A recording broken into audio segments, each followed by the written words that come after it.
আসসালামু আলাইকুম। Hello everyone, কী অবস্থা সবার, কেমন আছেন? আশা করি সবাই ভালো আছেন। আলহামদুলিল্লাহ, আমিও ভালো আছি। শুভ নববর্ষ, নতুন বছরের অনেক অনেক প্রীতি ও শুভেচ্ছা সবাইকে।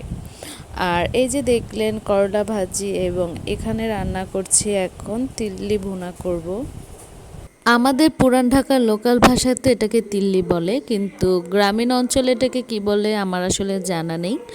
তো আমার এটা খুব পছন্দের খাবার, আর এটা ভেজে রান্না করলে অনেক টেস্টি হয়।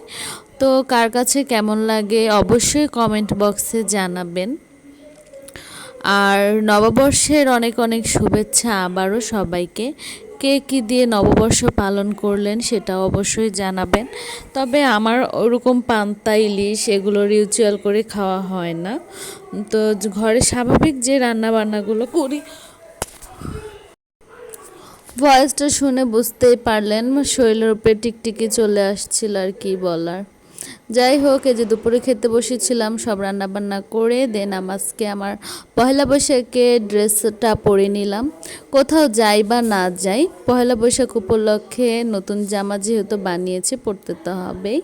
সুন্দর ড্রেসটি পরে একটু রং ঢং করতে করতে বাতাস এবং তুফান শুরু হয়ে গেল।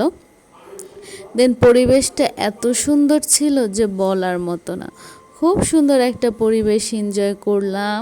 তারপর চলে আসলাম আমাদের উঠানে হাঁটতে। এটা যেহেতু আমার শ্বশুরবাড়িতে করেছি পয়লা বৈশাখটা।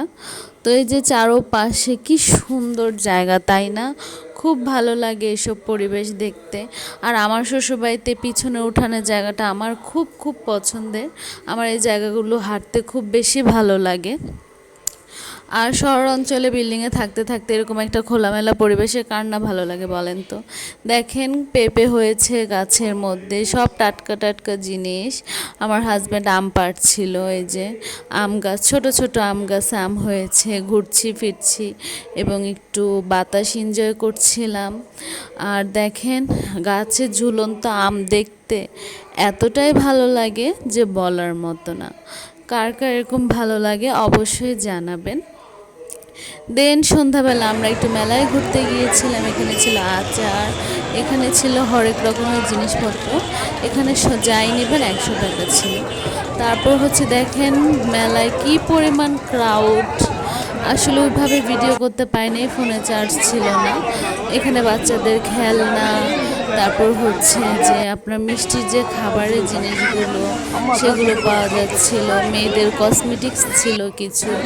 কিন্তু আমি শুধু ঝালমুড়ি খেয়ে এবং মন্ডা মিঠাই কিনেই চলে আসছি, কারণ আমার ওইভাবে কোনো কিছু প্রয়োজন ছিল না। যেগুলো প্রয়োজনে আমি মনে করি না টাকা নষ্ট করার কোনো দরকার আছে। তো কেমন লাগলো আমার এই ব্লগটা অবশ্যই কমেন্ট বক্সে জানাবেন। আল্লাহ হাফেজ।